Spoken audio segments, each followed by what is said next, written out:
Good morning students. हम पढ़ रहे हैं प्रश्नावली 3.5। 3.4 तक हम पिछले वीडियो में कंप्लीट कर चुके थे। 3.5 का जो पहला प्रश्न है जिसमें द्विघात समीकरण के मूलों की प्रकृति ज्ञात करनी है, तो मूलों की प्रकृति के बारे में हमने जब द्विघाती सूत्र पढ़ा था उस समय आपको बताया भी था। तो मूलों की प्रकृति के अंदर यदि b² - 4ac का मान 0 से बड़ा होता है तो दो भिन्न भिन्न तथा वास्तविक मूल प्राप्त होते हैं। यदि b² - 4ac 0 होता है तो दो समान तथा वास्तविक मूल प्राप्त होते हैं। और यदि b² - 4ac 0 से छोटा होता है अर्थात ऋणात्मक मान होता है, तब हम कह सकते हैं कि उस द्विघात समीकरण में मूलों की जो प्रकृति है वो काल्पनिक होगी अर्थात वास्तविक मूल नहीं होंगे। वो सिर्फ मूलों की प्रकृति से संबंधित सवाल था पहला, इसलिए उसे करने की कहीं आवश्यकता नहीं है। अब हम बात करते हैं 3.5 के क्वेश्चन नंबर 2 की। क्वेश्चन नंबर 2 में क्या पूछा गया था कि दी गई द्विघात समीकरण में k का ऐसा मान ज्ञात कीजिए कि उस समीकरण के दोनों मूल वास्तविक तथा बराबर हो, यानी दोनों मूल बराबर होंगे, ये स्थिति हमें लेनी है और k का मान ज्ञात करना है। तो दूसरे प्रश्न का पहला सवाल पहला है kx into x minus 2 plus 6 बराबर 0। इस समीकरण में k का मान क्या होना चाहिए जिससे हमें दोनों मूल समान प्राप्त हो। तो सबसे पहले तो हम इसको हल करते हैं। देखिए, इस kx को इस ब्रैकेट से गुणा करते हैं। kx का गुणा जब x से करेंगे तो आ जाएगा kx², फिर माइनस kx का गुणा जब 2 से होगा तो 2kx और प्लस 6 बराबर 0। अब हमें क्या करना है, इस द्विघात समीकरण की तुलना इसके मानक रूप से करनी है। तो हम लिखते हैं चूंकि ax² plus bx plus c बराबर 0 से तुलना करने का अर्थ केवल a, b और c के मान प्राप्त करना। तो देखिए a का मान क्या होगा, x² के गुणांक में जो भी है k। b का मान क्या होगा जो x के गुणांक में है यानी माइनस का 2k, और c होता है अचर पद यानी प्लस का 6।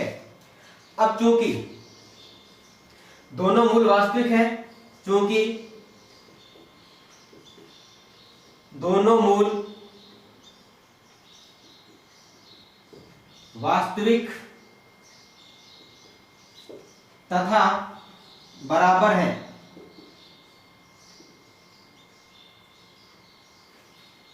अतः जब दोनों मूल वास्तविक होते हैं तो उस समय b² - 4ac की स्थिति क्या होती है।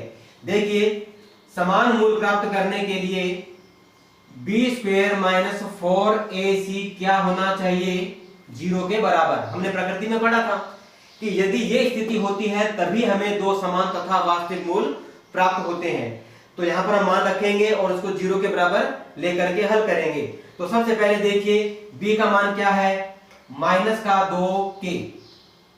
b का मान क्या है, माइनस का 2k। अब इसका होल स्क्वायर कर दो, फिर माइनस 4 इंटू a का मान k, फिर इंटू c का मान 6 बराबर में है 0। माइनस 2k का जब वर्ग करेंगे तो माइनस 2 का वर्ग हो जाएगा 4 और k का वर्ग हो जाएगा k², फिर माइनस, इन सबको गुणा करने पर आता है 4 इंटू 6 24k बराबर में है 0।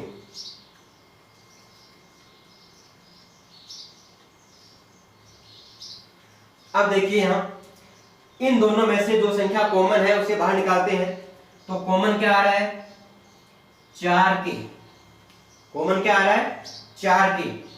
अब यहां क्या बचता है ब्रैकेट में, k माइनस 4 6 का 24, 6 और k तो बाहर चला गया, ये नहीं आएगा, बराबर में है 0। तो इस संख्या के जब आप गुणनखंड करते हैं तो हमें प्राप्त होता है 4k इंटू k माइनस 6। अब आती है प्रथम स्थिति। पहली स्थिति में देखिए, जब हम 4k बराबर 0 लेते हैं तब k बराबर हो जाता है 0/4 या k बराबर 0, k बराबर 0। और सेकंड स्थिति में आ जाता है, यदि k माइनस 6 बराबर 0 हो तो -6 इधर आकर हो जाएगा प्लस का k बराबर 6। अब देखिए ये दो आंसर है हमारे पास, k का मान 0 या फिर k का मान 6।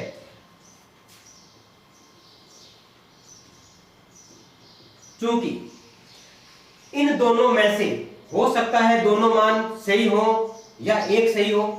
अब ये पता कैसे लगाएंगे, ध्यान दीजिए, जब हमने इसको मानक रूप से इसकी तुलना की थी, a, b और c के बारे में हमने पढ़ा था कि a, b और c वास्तविक संख्याएं होती हैं, ठीक है।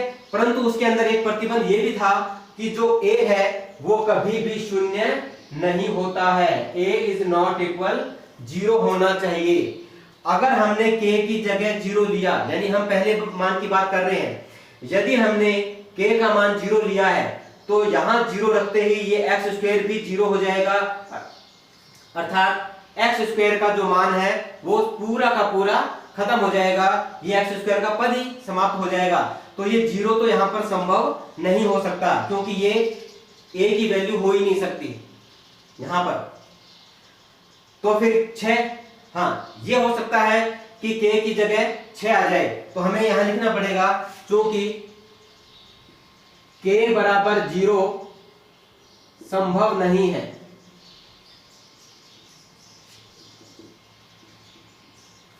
आता है k बराबर 6 आंसर, ठीक है। तो देखिए ये जो हमें सवाल दिया गया था, पहले आप इसको गुणा करके और द्विघात समीकरण के रूप में व्यक्त करोगे। व्यक्त करने के बाद में इसकी तुलना इसके व्यापक रूप से ax² plus bx plus c बराबर 0 से करोगे। तुलना करते ही आपको a, b और c का मान मिलेगा। फिर देखिए प्रश्न में क्या पूछा गया था, हमें k का एक ऐसा मान ज्ञात करना है या ऐसे मान ज्ञात करने हैं जिससे कि उस द्विघात समीकरण के दोनों मूल वास्तविक तथा बराबर हों। तो वास्तविक और बराबर मूल प्राप्त करने के लिए हमारे सामने ये स्थिति आई थी, b² माइनस 4ac बराबर 0, यानी इसका मान 0 के बराबर होना चाहिए। जब आप यहाँ b, a, c ये मान रख के और कैलकुलेशन करोगे तो एक समीकरण बनेगी, और उस समीकरण के अनुसार k के दो मान आएंगे 0 और 6। 0 संभव नहीं है, क्योंकि a का मान कभी भी शून्य नहीं हो सकता है, यानी a इज नॉट इक्वल 0। अगर यहाँ 0 होता है तो ये गलत होता है, ये संभव नहीं था, इसलिए k बराबर 0 छोड़ दिया, ये संभव नहीं था। तो हमारे पास एक ही मान बचा, अब k का मान 6। तो यही मान हमसे पूछा गया था। यदि हम इस समीकरण में k की जगह 6 रखते हैं तो हमें इसके दो समान तथा वास्तविक मूल प्राप्त होते हैं। अब देखिए इस प्रश्न को एक उदाहरण और लेकर के समझते हैं, ऐसा ही जिसमें हमें दोनों मूल बराबर प्राप्त करने हैं। तो फिर k का मान क्या होना चाहिए, एक क्वेश्चन और लेते हैं इसके लिए।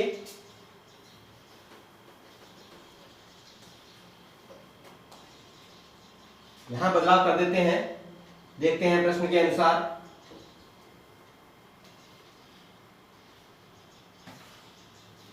इसी का चौथा सवाल है, k प्लस 1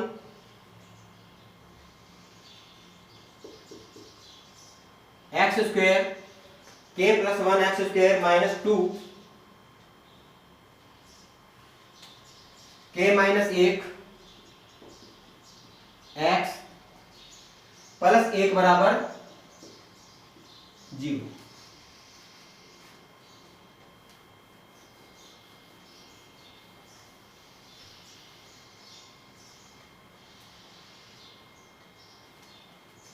सबसे पहले हम इसको हल करते हैं। सॉरी, यहां थोड़ा सा गलत हो गया, ये यहां पर एक्स स्क्वायर है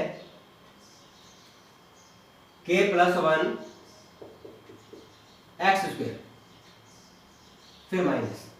जब हम इसकी तुलना करेंगे किससे, a x square plus b x plus c बराबर 0 से, तब देखिए हमें क्या प्राप्त होता है। ए का मान क्या मिलेगा, k प्लस 1 एक्स स्क्वायर का गुणांक, b का मान -2 इंटू के माइनस 1 और c का मान मिलेगा प्लस का 1। वापस वही लाइन, क्योंकि दोनों मूल वास्तविक तथा बराबर है, अतः b स्क्वेयर माइनस 4ac बराबर क्या होना चाहिए, 0। अब यहां पर मान रखने हैं, b की जगह लेंगे -2 इंटू के माइनस 1 का होल स्क्वायर, यानी पूरी संख्या जो है ये वर्ग में चली जाएगी। फिर -4 इंटू ए सी, यानी ए का मान है k प्लस 1 इंटू सी का मान है 1 और बराबर में है 0। सबसे पहले हम इसको हल करते हैं। तो देखिए -2 का वर्ग कितना होता है, प्लस का 4, और जो k माइनस 1 है इसका भी वर्ग होगा। देखो ये वर्ग दोनों पे थी, इसलिए इसका तो वर्ग कर दिया, और ये वर्ग इस ब्रैकेट पर भी आएगी, दोनों पर आ गई। आगे ये संख्या में देखो -4 का गुणा 1 से करेंगे -4, और k प्लस 1 है, ये चल रहा है साथ साथ, इसको अब नेक्स्ट लाइन में गुणा करेंगे। अब यहाँ एक सरल समीकरण का प्रयोग होता है। देखो 4 तो रहेगा, k माइनस 1 का होल स्क्वायर, हमने एक सरल समीकरण पढ़ी थी, a माइनस बी का होल स्क्वायर बराबर a square minus 2ab plus b square. उसके अनुसार जब हम इसको खोलते हैं तो ये आ जाएगा k square minus 2k plus 1 minus, देखो ये -4 इस पूरे ब्रैकेट से गुणा करना है, तो ध्यान रहे माइनस का आ रहा है, यहाँ पर माइनस का चिन्ह इस निशान को चेंज कर देगा। -4 का गुणा k से -4k, -4 का गुणा 1 से -4 और बराबर में है 0। अब ये 4 इससे गुणा होगा, पूरे ब्रैकेट से गुणा करना है, 4k स्क्वायर, 4 को -2k से करेंगे माइनस का 8k, 4 को प्लस 1 से गुणा करेंगे प्लस का 4, और आगे है माइनस का 4k माइनस का 4 बराबर 0। 4k स्क्वायर, अब देखो k की दो संख्याएं हैं, -4k और -8k, दोनों संख्याएं माइनस की है, एक जैसी है, दोनों को जोड़ दो तो जुड़ करके हो जाएंगी -12k। अचर पद पे ध्यान दीजिए, +4 -4, दोनों के चिन्ह विपरीत, दोनों को घटाएंगे, 4 में से 4 घटाया 0, यानी कुछ नहीं बचा, ये आपस में हो गई कैंसिल, और दूसरी तरफ है 0, ये बचा। अब हम इसको फिर गुणनखंड विधि का प्रयोग करते हुए हल करते हैं। तो देखो 4k स्क्वायर और 12k, इन दोनों में से कॉमन क्या आता है, 4k कॉमन आएगा दोनों में से। अब यहां क्या बचता है, 4 कॉमन ले लिया, k स्क्वायर में से k को कॉमन ले लिया, तो ब्रैकेट में बचता है k, फिर माइनस 4 का पहाड़ा कितनी बार बोलने की 12 आ जाए, 3 बार, और k तो कॉमन था, बाहर ले लिया हमने इसको, और बराबर में है 0। ये दो गुणनखंड हुए इसके। तो यहां से अब हम लेते हैं पहली स्थिति, यदि 4k बराबर 0 हो तो k बराबर हो जाएगा 0/4 या k बराबर 0। पहली स्थिति आती है k बराबर 0। सेकंड स्थिति में k -3 बराबर 0 हो तो -3 को भेज दो दूसरी साइड, तो ये हो जाएगा प्लस का 3 यानी k बराबर 3। अब फिर से वही स्थिति आई 0 और 3। अब 0 या 3 दोनों सही है या दोनों में से एक गलत है एक सही है। तो ध्यान दीजिए कि k कहां आ रहा था, एक्स स्क्वायर के गुणांक में k आ रहा है। तो क्या यहां पर अगर 0 रख दिया जाए तो ये पूरा पद तो 0 नहीं बन जाता? नहीं बनेगा। देखो अगर यहां हम 0 लेते हैं तो 0 प्लस 1 1 ही होता है, 1 एक्स स्क्वायर होता है। यहां पता कर सकते हो अगर यहां k का मान 0 लेते हैं तो 0 प्लस 1 1 होता है, यानी a का मान 1 हो सकता है। 0 नहीं होना चाहिए, बाकी कुछ भी हो सकता है। तो देखो 0 बिल्कुल सही है, b से कोई लेना देना नहीं है, ये तो 0 हो सकता था। ठीक है। और दूसरा मान है 3।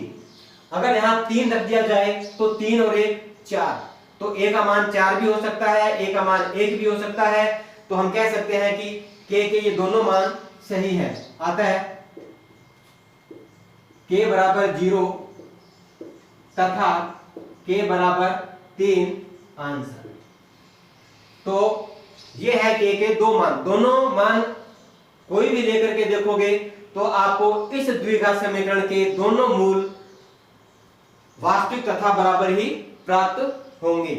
तो बाकी और भी इसमें जो क्वेश्चन दे रखे हैं, दूसरा भाग, तीसरा, पांचवा, और भी जो है जहां पर बराबर की बात आती है, मूल बराबर होते हैं, वहां आपको इस स्थिति को लेते हुए और k का मान ज्ञात करना है। परीक्षा में चाहे k हो चाहे कोई और अचर पद हो, p आए s आए, तो करना ऐसे ही है। इसमें कहीं पर भी कोई बदलाव नहीं है। बस एक चीज विशेष ध्यान रखना कि जहां 0 आता है उसको थोड़ा सा चेक कर लेना, कहीं ऐसा नहीं हो कि 0 एक्स स्क्वायर के गुणांक में आए और इसको पूरे को 0 कर दे, जैसा हमने पिछले प्रश्न में देखा था। तो वहां वो मान 0 संभव नहीं था, इसलिए हमने उसको छोड़ दिया। परंतु यहाँ पर 0 भी हो सकता है, क्योंकि 0 होने से वो एक्स स्क्वायर को 0 नहीं करता है, गुणा नहीं हो रहा है बल्कि इसके अंदर प्लस होता है। तो 0 और 3 ये दोनों ही इसके मान संभव है, दोनों ही मान सही है। ठीक है। इसके बाद में हम नेक्स्ट क्लास के अंदर पढ़ेंगे अगले सवाल को, क्वेश्चन नंबर 3, क्वेश्चन नंबर 4, वो भी इसी तरह से है, बस उसकी जो स्थिति है वो बराबर की जगह अलग आ जाएगी। या तो भिन्न भिन्न मूल प्राप्त करने की होंगी या फिर मूलों का अस्तित्व नहीं होगा। तो वो स्थिति बताएंगे आपको अगले वीडियो के अंदर। तब तक टेक केयर और इसी पे अभ्यास करें। धन्यवाद।